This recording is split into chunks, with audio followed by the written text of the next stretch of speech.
ẹ̀yin èèyàn wa ẹ jẹ́ ká jọ jùmọ̀ kọ orin ilẹ̀ Yorùbá àwa ni ògo adúláwọ̀.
Protocol to escort His Excellency.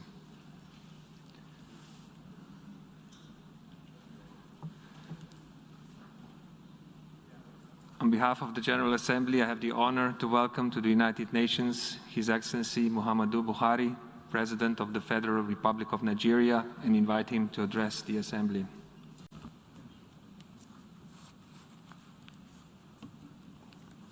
Mr. President, Heads of State and Government, Mr. Secretary General, distinguished delegates, ladies and gentlemen.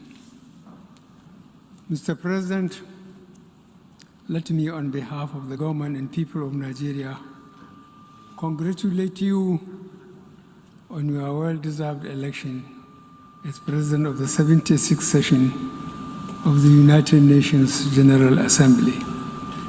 I would like to assure you of the full support and cooperation of the Nigerian delegation throughout your tenure. I would like to commend your predecessor, His Excellency Mr. Volkan Bashir, for the many remarkable achievements recorded during his tenure despite the challenges posed by the COVID-19 pandemic.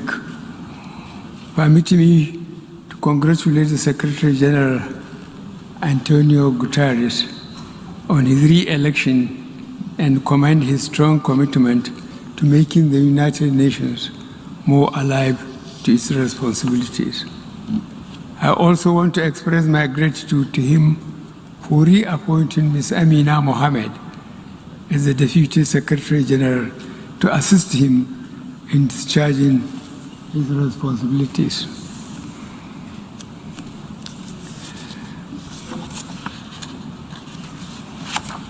Mr. President, excuse me, the theme of this year's General Assembly, Building Silence, Resilience through Hope to Recover from COVID-19, Rebuild Sustainability, Respond to Needs of the Planet, Respect the Rights of the People, and Revitalize the United Nations sums up our common desire to rescue our planet, recover our economies, and restore hope to all the peoples of the world.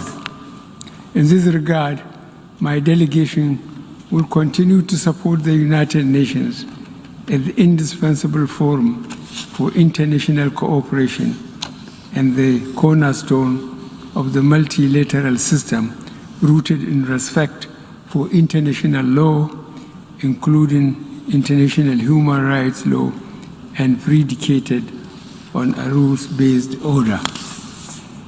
Mr. President, I want to thank the international community for the concerted response to COVID-19, the solidarity and the drive to contain the first truly global health emergency of our time is a pointer to the many things we can achieve if we work together.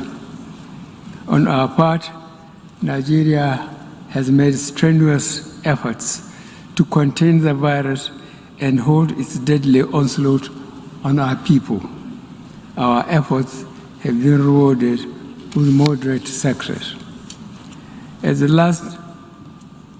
the outset, we recognize detection and contact tracing to be important tools in combating the virus. In this connection, from a mere 4 laboratories with testing and detection capacities, we ramped up the facilities to over 140 centers today. Similarly, we built isolation centers and emergency hospitals wards in record time all over the country. We carry out genomic sequencing in designated laboratories across the country with a view to detecting variants in circulation. In addition, over 40,000 healthcare workers have recently been trained on infection, prevention, and control measures with the support of various partners. Nigeria remains grateful for the assistance received from our partners and friends all over the world. Vaccination is the key to our safe emergence from the pandemic. We fully support the COVAX initiative, from which we have benefited. We also thank the United States of America, Turkey, India, China, European Union, and others for the vaccines provided. Despite the acknowledgement, however, I would like to reiterate my call for a fairer and more equitable distribution of vaccines in all countries so that together we can fight and contain the pandemic. The rising wave of newer and more contagious strains makes this even more urgent. No country can afford the socio-economic implications of prolonged shutdown. It is imperative to underscore that no one is safe until everyone is safe.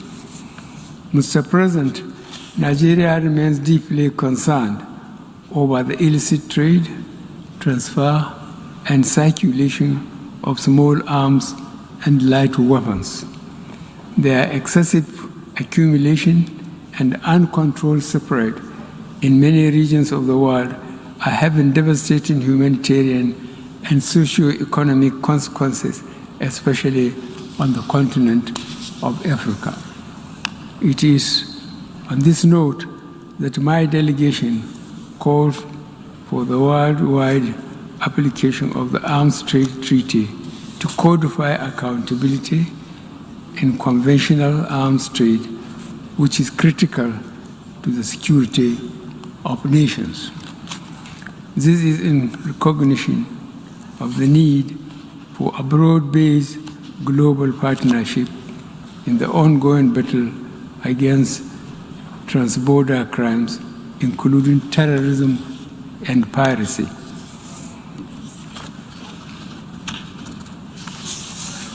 Mr. President, we must deal not only with the symptoms of conflict, but also the immediate causes that fuel conflicts in the first place.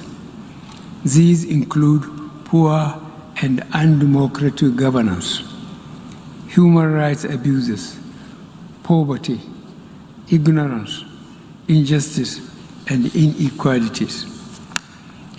There are no easy solutions to these conditions. They require long-term investments and more effective international cooperation. In this connection, my delegation underscores the importance of promoting peaceful, unfettered, and inclusive participation of states in global actions towards conflict prevention. This will facilitate the achievement of the 2030 Agenda for Sustainable Development and the African Union Agenda 2063. In West Africa especially, our democratic gains of the past decades are now being eroded. The recent trend of unconstitutional takeover of power, sometimes in reaction to unilateral changes of constitution by some leaders, must not be tolerated by the international community. Nigeria fully supports the efforts of ECOWAS to address this growing challenge and appreciates the support of both the African Union and the United Nations. In this regard, I would like to reiterate that as leaders of our individual member states, we need to adhere to constitutional provisions of our countries, particularly on term limits. This is one area that generates crisis and political tension in our sub-region. Mr. President, Nigeria is fully committed to nuclear non-proliferation and has always supported the view that it should involve all states. Disarmament conventions deserve the support of all states, small, large, nuclear, or non-nuclear.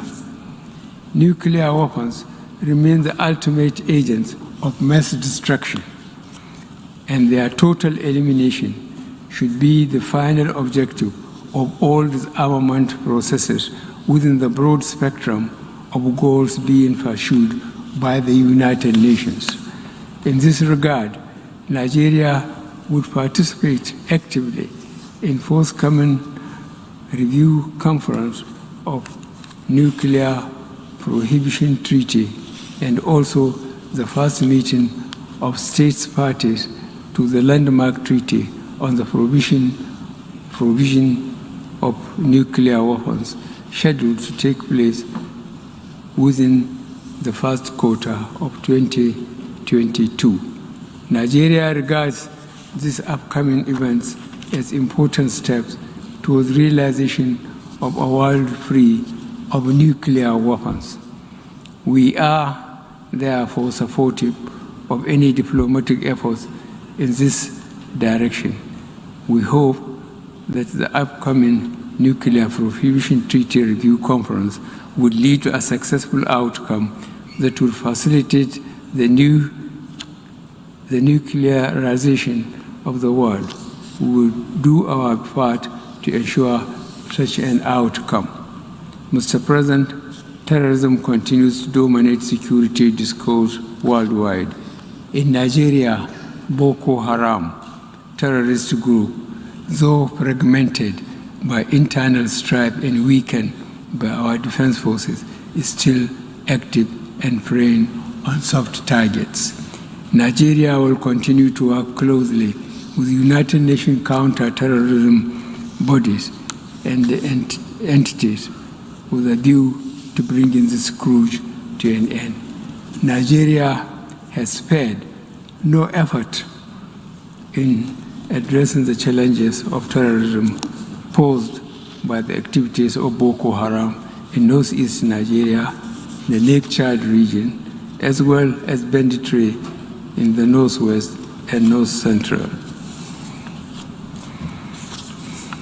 Mr. President, the impact of climate change is already with us in Nigeria, manifesting in various ways: conflict trigger, food insecurity, drying up of lakes, loss of livelihood, and youth migration, among others. The trend is the same in many other countries that are threatened by forest fires, rising seas, drought, and desertification. As leaders, we must create inclusive and gender-sensitive policies that address all issues connected to climate action for mitigation and resilience.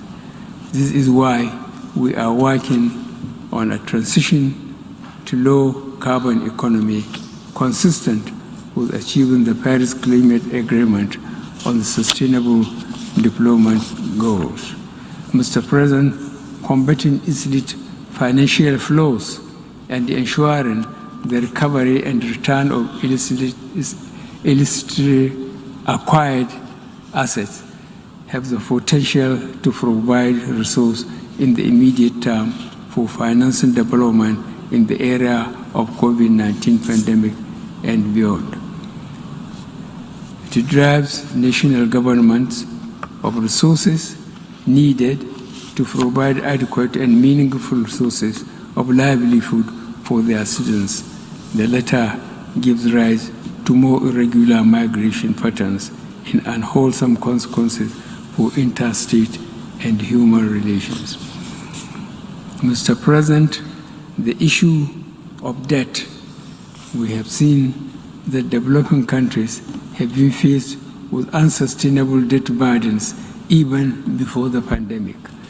The COVID-19 pandemic has increased the risk of a new wave of deepening debt where vital public financial resources are allocated to external debt servicing and payments at the expense of domestic health and financing for critical development needs. Therefore, there is an urgent need to consider expansion and extension of debt service suspension initiative to include all these developed countries and small island developing states facing fiscal and liquidity challenges. Mr. President, Nigeria reaffirms that international trade is an engine for development and sustained economic growth, as well as global eradication of poverty. We therefore call for the reform agenda that will engender better recovery from this crisis, build resilience to future shocks, and pursue transformative development strategies that can deliver the 2030 Sustainable Development Goals. Mr. President, the global food system has in recent times been impacted by several factors, such as population growth, availability and accessibility of arable land and water resources, climate change, and loss of biodiversity. Climate change and unpredictable shocks, such as the current global pandemic, further exacerbate vulnerabilities in the global food system, requiring the United Nations urgent attention. Mr. President, Nigeria has been steadfast in safeguarding human rights, including the advancement of women, the protection of children, the protection of the rights of people living with disabilities, the treatment of migrants, refugees, returnees, and displaced persons, as well as the promotion of fundamental freedoms through all legitimate means. In this regard, my delegation recommends the positive example of leaders like Prime Minister Jacinda Ardern of New Zealand. The recent rise in hate-related crimes globally underscores the urgent need to continue our engagement about racism, racial discrimination, xenophobia, and other related intolerance. It is sad to note that the issue of racism remains alive globally. We are beginning to forget our affirmation of the inherent dignity and the equal and inalienable rights of every individual as enshrined in the United Nations Charter. No society can claim to be free or just if it is deprived of any one of these rights. Today, racism drives hate crimes and institutional discrimination. In all this, Africans and people of African descent are among the major victims. I am confident that this forum will make significant impact in the quest to end race-related vices and injustice. Mr. President, no reform of the United Nations system is more urgent than that of Security Council. Stakeholders around the world are asking how such power could be concentrated in scant representation. The governmental negotiations have taken too long, some 15 years. We must avoid going in circles. Consensus has been achieved in some of the elements of this reform, especially that of the representation of Africa on the basis of the El-Zuwaini Consensus and the Sartre Declaration. It is unreasonable to expect unanimity in this matter. Mr. President, our organization is at the peak of the multilateral system. It is also the preeminent body for solving our current and emerging challenges and for developing norms that are protective of us all. In the current moment, hope for this is dependent on how we assist each other to get COVID-19 out of all countries, regardless of their classification. We can do and we must do. In this regard, let me close my statement by paying special tribute to a great and humane internationalist and an exemplary practitioner of multilateral cooperation. I am speaking of Chancellor Angela Merkel of the Federal Republic of Germany. As she exits the stage, we wish her well. Thank you.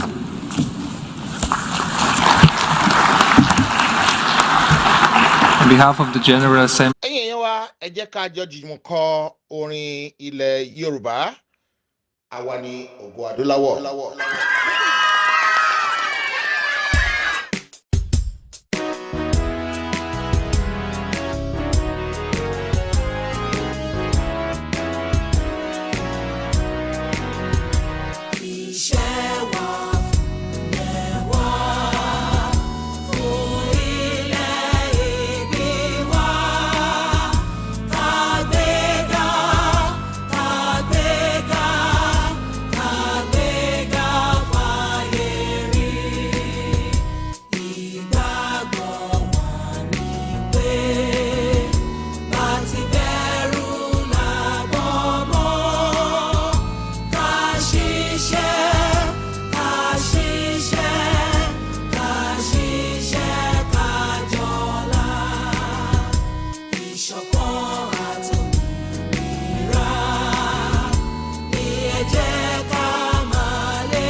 heritage ti dé.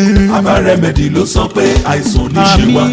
Ṣọ́múròrò àwọn ká pẹ̀lú ẹ̀dá o. Orí fífọ́ ò dáa. Manpower ó ṣe kókó fámọ́. Diabetes ò dáa. Rúmọ́lẹ́gùn ò dára káyé má bá wọn jà o. àbí o kàlàfíà wọn má ti fíafíà o. nílé iṣẹ́ Aba Remedy ṣe ń fọnrẹ́rì ẹ̀ pé ká tọ́jú ara wa pẹ̀lú àwọn òògùn ìbílẹ̀ tiwantiwa. egbògi ilẹ̀ Yorùbá pọ́nbélé tó ń ṣiṣẹ́ fáwọn onírúurú àìsàn bíi ẹ̀jẹ̀ ríru high blood pressure ìtọ̀ ṣúgà diabetes ẹ̀fọ́rí túlù migraine àwọ̀ká arthritis nárùn body inching ṣọmúlọ́rọ̀ àtẹ̀dá tó dààmú àwọn obìnrin Yorùbá natural Aba Remedy ló lè yanjú ẹ̀. manpower ọkùnrin làdá tó ń fáwọn ọkùnrin lágbára láti ṣojú ṣe wọn lọ́dọ̀ àwọn aya wọn. ọ̀sẹ̀ àánú náà wà Mercy Soap fún gbogbo ẹni tó fẹ́ràn àánú gbà. Aba Remedy láti lè ṣe Heritage TV London. ẹ lè rí àláwọ̀ àdírẹ́sì tó ń kọjá lójú wòran yìí tàbí kẹ́ ẹ pè nọ́mbà yìí +44 777 8957 893. lè ṣe Heritage TV London ló ń pariwo wípé àìsàn àtàrùn onífàgọ́ ara wa ṣe bùgbé o.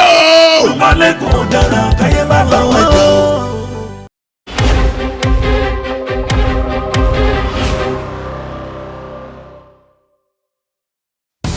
Are you looking for an online tutoring solution for maths and English? TutorSpace reaches your primary schoolers, your gifted 11+ers and your astute A-levelers. TutorSpace is the online learning tutoring solution where support comes to you, wherever and whenever you need it most. TutorSpace is the trusted way to find a tutor. Tuition spaces now available at the highest standards, striving for academic excellence. Students' exams passed at top UK scores. View some of our top independent school entrance success stories on Instagram at Remote TutorSpace. Contact us to book your child's free 1-hour maths and English assessment today, even if you just want to know what level your child is currently working at without taking up tuition. Call us directly on 0208 004 8998 or visit our website www.remotetutorspace.com for more info. TutorSpace, striving for educational excellence. Heritage TV. Heritage TV. Everybody in London, have you heard that Heritage Television has come up with something new? All your functions and celebrations can now be multi-camera live stream that was only reserved for the rich and famous. Having a function in London can be viewed clean and clear immediately from any part of the world. Trust Heritage TV to give you a better reach. Heritage Television also does photography that will make you the envy of all your friends and family. Heritage Television is the best. All your functions like birthdays, funerals, weddings, church anniversaries or harvest. Heritage Television is the master. We are in the heart of London with an ultra-modern equipped studio. You can call us on 020-800-46100 or email us info@heritagetv.co.uk or mobile 0734 1234 560. Heritage Television will do you proud.